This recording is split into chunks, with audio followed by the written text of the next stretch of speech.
So hello all the C H aspirants. तर आजपासून आपण basic concepts of public health या टॉपिकवरती काही व्हिडिओज बनवायला आज सुरुवात करत आहोत. तर आजच्या व्हिडिओमध्ये आपण जी बेसिक कॉन्सेप्ट ऑफ पब्लिक हेल्थची सुरुवात करत असताना पब्लिक हेल्थ सेक्टरमध्ये किंवा तुम्हाला या एक्झाममध्ये जे काही बेसिक टर्म्स असतात त्याचे ॲब्रिवेशन म्हणजे त्याचे फुल फॉर्म वगैरे तुम्हाला माहीत असायला हवेत. कारण खूप वेळा पब्लिक हेल्थ सेक्टरमध्ये काम करत असताना हे जे काही शॉर्ट फॉर्म असतात त्याचे तुम्हाला नॉलेज असणं खूपच महत्त्वाचं असतं. कारण त्याचा अर्थ जर तुम्हाला माहीत असेल तर त्याच्या मागची कॉन्सेप्ट तुम्हाला कळत नाही किंवा खूप वेळा परीक्षेत देखील असे शॉर्ट फॉर्म विचारले जातात आणि जे एकदम बेसिक असतात, परंतु जर आपण त्याच्याकडे लक्ष दिलं नाही तर ते आपल्याला अवघड नक्कीच वाटू शकतं. तर याच्यामध्ये सध्या लिस्टमध्ये खूप अतिप्रमाणामध्ये ॲब्रिवेशन आहे, परंतु जे तुम्हाला एक्झामसाठी खरंच गरजेचं आहे त्याच्यावरती मी फोकस करून तुम्हाला ते मी सांगणार आहे स्टार मार्क करून की हे तुम्हाला लक्षात ठेवायचे. ठीक आहे, तर आपण आजच्या व्हिडिओला सुरुवात करूयात. तर बघा आता या ठिकाणी आपल्याला कोणते लक्षात ठेवायचे. सगळ्यात महत्त्वाचं आहे आता फॉर एक्झाम्पल इथे आहे की AERB म्हणजे ॲटॉमिक एनर्जी रेग्युलेटर बोर्ड, काही गरज नाही आहे. सेकंड ॲसिड फास्ट बॅसिलस, हे तुम्हाला माहीतच असतं बरोबर. म्हणजे जे प्रायमरी हेल्थ सेक्टरशी जास्त निगडीत आहे ना तेच मी तुम्हाला सांगणार आहे की लक्षात ठेवा. आता या ठिकाणी बघा ANC प्रश्न विचारला जातो. ANC म्हणजे काय माहीत असतं, बिकॉज अँटीनेटल केअर याच्यावरतीच आपला हेल्थ सेक्टर खूप सारा डिपेंडेंट. अँटीनेटल केअर ANC लक्षात ठेवायचं. म्हणजे जे काही प्रेग्नन्सी असेल किंवा ज्या गरोदर स्त्री असेल त्यांची प्रसूतीपूर्वक जी काही आपण काळजी घेतो त्यालाच काय म्हणतो आपण अँटीनेटल केअर, हे तुम्हाला लक्षात ठेवायचं. त्यानंतर हा एक महत्त्वाचा पॉईंट होतो म्हणजे काय ANM म्हणजे काय, की बिकॉज ANMचा खूप इम्पॉर्टंट रोल असतो या प्रायव्हेट सेक्टरमध्ये, सॉरी पब्लिक हेल्थ सेक्टरमध्ये. तर ANM म्हणजे काय, ऑक्झिलरी नर्स मिडवाईफ. आता ANM कोणाला म्हणतो आपण, बोली भाषेमध्ये बोलायचं झालं तर आपल्या PHCमध्ये असेल किंवा CHCमध्ये असेल किंवा आपल्या सब सेंटरमध्ये असेल तिथे जे काही सिस्टर आपण म्हणतो, इझिली आपण म्हणतो की सिस्टर बरोबर. तर सिस्टर लोक जे असतात त्यांना आपण ANM म्हणतो. ANM आणि GNM असे दोन टर्म्स असतात त्याच्यामध्ये. तर ANM लक्षात ठेवा, ऑक्झिलरी नर्स मिडवाईफ म्हणजे हा नर्सिंग स्टाफ झाला बरोबर. आपण त्यांना बोली भाषेत काय म्हणतो, सिस्टर म्हणतो. तर त्या काय करतात, लसीकरणाचं काम असेल किंवा तुमच्या सब सेंटरचं अन्य काम असेल किंवा PHCमध्ये देखील जे बाकी गोष्टी असतात ते सर्व बघण्याचं काम कोण करतात, ANM. तर ANMचा फुल फॉर्म खूप इम्पॉर्टंट आहे, तो तुम्हाला माहीतच असावा. तो म्हणजे ऑक्झिलरी नर्स मिडवाईफ. ठीक आहे, त्यानंतर आशा वर्कर, हे तर खूप इम्पॉर्टंट पार्ट आहे. आशाचा देखील फुल फॉर्म विचारला जाऊ शकतो, तो म्हणजे ॲक्रेडिटेड सोशल हेल्थ ॲक्टिव्हिस्ट, हा तुम्हाला लक्षात ठेवायचा आहे.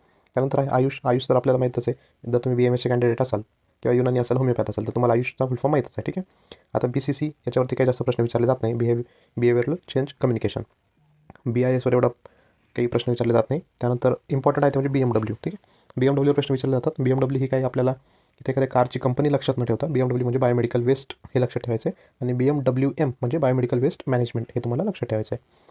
इम्पॉर्टंट आहे. BMWवर देखील प्रश्न विचारले जातात. BMWमध्ये बायोमेडिकल वेस्टचं तुम्ही कॅटेगरायझेशन कसं करा त्याचा प्रश्न विचारले जातात. कोणत्या कलरच्या पॅकमध्ये कोणत्या प्रकारचं वेस्टेज तुम्ही टाकता त्यानुसार ठरवलं जातं बरोबर. त्यानंतर BPHOवरती विचारलं जाऊ शकतो, म्हणजे ब्लॉक पब्लिक हेल्थ युनिट. त्यानंतर BSU ब्लड स्टोरेज एवढं इम्पॉर्टंट नाही. CDR इम्पॉर्टंट आहे, चाइल्ड डेथ रिव्ह्यू. आता CDR म्हणजे काय असतं की तुमच्या PSCमध्ये किंवा तुमच्या उपकेंद्रांमध्ये सब सेंटरमध्ये जी काही बाळाची डेथ वगैरे झालेला असेल तर डिस्ट्रिक्ट लेवलला त्याचा रिव्ह्यू केला जातो किंवा त्याचा ऑडिट वगैरे ठेवले जातात बरोबर. त्यालाच चाइल्ड डेथ रिव्ह्यू म्हणतात. CDR लक्षात ठेवायचं तुम्हाला. त्यानंतर आहे comprehensive emergency obstetric and newborn care, एवढं काही इम्पॉर्टंट नाही. हा CFC एवढा इम्पॉर्टंट नाही. CHC खूप इम्पॉर्टंट आहे, कारण तुम्ही कामच त्या ठिकाणी करणार आहात. जर तुम्ही CHO झाला तर तुम्ही काम कुठे करणार आहे, CHCमध्ये बरोबर. तर CHCचा फुल फॉर्म काय, कम्युनिटी हेल्थ सेंटर, हे तुम्हाला लक्षात ठेवायचं आहे. CRP म्हणजे माहिती आहे तुम्हाला, सी रिॲक्टिव्ह प्रोटीन. CSSD याची काही गरज नाही आहे. CVD कार्डिओव्हॅस्क्युलर डिसीज हे विचारू शकतो तुम्हाला. NCDच्या रिलेटेड. NCD म्हणजे काय, नॉन कम्युनिकेबल डिसीजेस, म्हणजे तुमचे हार्ट डिसीज असेल, कॅन्सर असेल, डायबिटीज असेल, ह्याच्या गोष्टी असतात त्याला NCDमध्ये. आणि NCD सध्या फोकसला आहे बरोबर. तर त्याच्यामध्ये कार्डिओव्हॅस्क्युलर डिसीज CVD विचारले जाऊ शकतो. ठीक आहे, हे खालचं जास्त काही इम्पॉर्टंट नाही आहे. त्यानंतर आपण DH विचारू शकता, डिस्ट्रिक्ट हॉस्पिटल. ठीक आहे, डिस्ट्रिक्ट हॉस्पिटल ऑब्वियसली जर तुम्ही पब्लिक हेल्थ सेक्टरमध्ये DH तुम्हाला माहीत असावं, डिस्ट्रिक्ट हॉस्पिटल आहे. त्यानंतर FRU विचारू शकता, फर्स्ट रेफरल युनिट, ते विचारू शकता. GOI government of India. GTT विचारतात, म्हणजे ग्लुकोज टॉलरन्स टेस्ट, खूप वेळा ANCमध्ये वगैरे करण्याची गरज पडू शकते. OGTT टेस्ट आपण त्या ठिकाणी करत असतो, ओरल ग्लुकोज टॉलरन्स टेस्ट. इथे आता GTT म्हणजे काय, ग्लुकोज टॉलरन्स टेस्ट. जर तुम्हाला तिथे असं विचारलं OGTT, ठीक आहे, OGTT जे की आपण ANCमध्ये केली जाते महत्त्वाची, त्या ठिकाणी ओरल ग्लुकोज टॉलरन्स टेस्ट असं त्याचा अर्थ असतो, लक्षात ठेवा. खालचं HCG लेवल वगैरे ANCमध्ये आपल्याला वाढलेलं आढळतात. If she is pregnant then HCG full form काय, ह्युमन कोरियनिक गोनॅडोट्रोपिन. ठीक आहे, पुढे बघूयात आपण. याच्यामध्ये जास्त इम्पॉर्टंट जे असेल त्यावरच मी फोकस करेल. बाकी गोष्टी पण इम्पॉर्टंट नाही असं नाही, परंतु त्या गोष्टी तुम्ही वाचून समजू शकता. ठीक आहे, आता माझं टार्गेट काय की जे खूपच इम्पॉर्टंट आहे त्याच्यावरती मी एम्फसाईज करून तुमच्याकडून ते पॉईंट्स माझे परफेक्ट करून घेईन बरोबर. आता HPCL high performance liquid chromatography माहिती आहे तुम्हाला. HRH human resources for health, हे तुम्हाला माहीतच आहे. त्यानंतर हे विचारू शकतात HWC CHC म्हणजे काय, health and wellness centre sub health centre, म्हणजे उपकेंद्र लेवल जे असेल त्याला सब हेल्थ सेंटर म्हणतो आपण. तर HWC SHC म्हणजे ह्या ज्या टर्म्स आहे, जर तुम्ही CHO झाला तर तुम्हाला ह्याच टर्म्ससोबतच तुमची नोकरी करावी लागणार आहे बरोबर. तुमच्या रोजच्या व्यवहारामध्ये ह्या टर्म्स येणारच आहेत, म्हणून हे तुम्हाला खूप इम्पॉर्टंट आहे की आताच माहीत असतात, हे लक्षात घ्या. त्यानंतर ICTC इम्पॉर्टंट आहे, integrated counselling and testing centre. IEC विचारतात, हा देखील इम्पॉर्टंट आहे, information education and communication. IEC material वगैरे असतात, म्हणजे कोणताही प्रोग्राम असेल त्याची पब्लिसिटी असेल, प्रमोशन असेल, त्यासाठी जे काही करतात ते IEC मटेरियल असतं बरोबर. That is information education and communication. IFA important आहे, तुम्ही ANCला देतात. आयर्न अँड फॉलिक ॲसिडचे टॅबलेट आपण चालू करतो बरोबर. प्रेग्नन्सी असेल तर IFA इम्पॉर्टंट आहे. FSFA देखील एक टर्म असते, फेरस सल्फेट फॉलिक ॲसिड, ते लक्ष ठेवायचं असतं. INC इम्पॉर्टंट आहे, that is Indian nursing council, ते पण खूप इम्पॉर्टंट आहे, लक्ष ठेवा. ठीक आहे. IPD आणि OPD डिपार्टमेंट असतं. तर IPD म्हणजे काय, इन पेशंट डिपार्टमेंट, हे तुम्हाला माहीतच आहे. IPHS खूप इम्पॉर्टंट आहे, याच्यावरती प्रश्न विचारले जाऊ शकतो किंवा प्रश्न विचारले जातात. IPHS स्टँडर्ड असतात, ते म्हणजे काय, इंडियन पब्लिक हेल्थ स्टँडर्ड. तर IPHS जे काही नॉर्म्स असतात त्याच्यानुसार आपलं पब्लिक हेल्थ सेंटर रन होणं खूप इम्पॉर्टंट असतं. तर IPHSने काही स्टँडर्ड सेट करून दिलेले असतात, त्यानुसारच आपलं पब्लिक हेल्थ सेंटर चालू असतं. ठीक. So IPHS is nothing but Indian public health standard. IQC म्हणजे काय, इंटरनल क्वालिटी कंट्रोल, म्हणजे NQAS वगैरे ज्या गोष्टी असतात त्याच्यानंतर देखील हे येतात की इंटरनल क्वालिटी कंट्रोल तुम्हाला कशा प्रकारे करायचं आहे बरोबर. त्यानंतर इम्पॉर्टंट आहे ते म्हणजे काय, हे जास्त काही विचारले जात नाही. त्यानंतर हे विचारले जाऊ शकतात, JSSK JSY. JSSK म्हणजे काय, जननी शिशु सुरक्षा योजना. त्यानंतर JSY म्हणजे काय, जननी सुरक्षा योजना. ठीक आहे.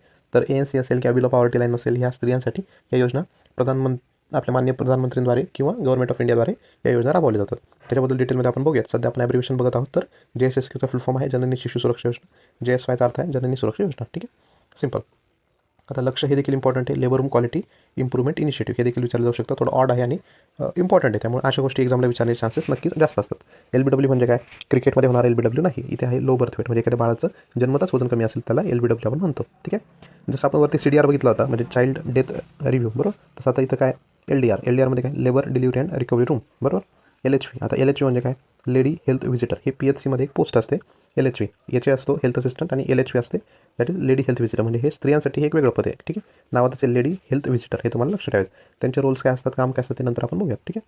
आता LSAS म्हणजे काय, लाईफ सेविंग ॲनेस्थेशिया स्किल, गरज नाही एवढी. ॲनेस्थेशिया तसे आपण काही सब सेंटर लेवलला किंवा CHO लेवलला देत नाही. ठीक आहे. त्यानंतर MDSR विचारू शकता, that is maternal death surveillance and response, तेवढा इम्पॉर्टंट नाही आहे, फक्त एकदा वाचून तुम्ही पुढे जाऊ शकतात. आता MO म्हणजे काय तुम्हाला माहिती आहे, मेडिकल ऑफिसर, माहीतच असायला हवं, कारण तुमचा त्या ठिकाणी तो बॉस असतो. ठीक आहे. MRD medical record room. ठीक आहे. काय करते MTP, खूप इम्पॉर्टंट आहे. MTK म्हणजे काय, मेडिकल टर्मिनेशन ऑफ प्रेग्नन्सी. ठीक आहे. तर इम्पॉर्टंट टर्म आहे, हा तुम्हाला माहीतच असायला हवा. ठीक आहे. म्हणजे एखाद्या स्त्रीला जर ॲबॉर्शन वगैरे करायचं असेल, so that is called medical termination of pregnancy. त्याचे काही रूल्स अँड रेग्युलेशन असतात, त्यानुसारच ते केले जातात बरोबर. NBCC म्हणजे काय, न्यूबॉर्न केअर कॉर्नर. ठीक आहे. त्यानंतर NCD, मी तुम्हाला जे सांगितलं की खूप इम्पॉर्टंट पार्ट आहे, सध्या खूप ट्रेंडिंग देखील आहे, भारत सरकार त्याच्यावर अनेक वेळा विचारणा होत असते प्रत्येक PSC लेवलला, सब सेंटर लेवलला. तर खूप इम्पॉर्टंट आहे NCD, म्हणजेच काय, नॉन कम्युनिकेबल डिसीजेस, त्याचा आढावा होत असतो. आणि तुम्ही बिंग CHO तुमचं 60-70% वर्क जे आहे ना, ते NCDलाच धरून होत असतं किंवा तुम्हाला करायचं असते, तुम्हाला लक्षात घ्या.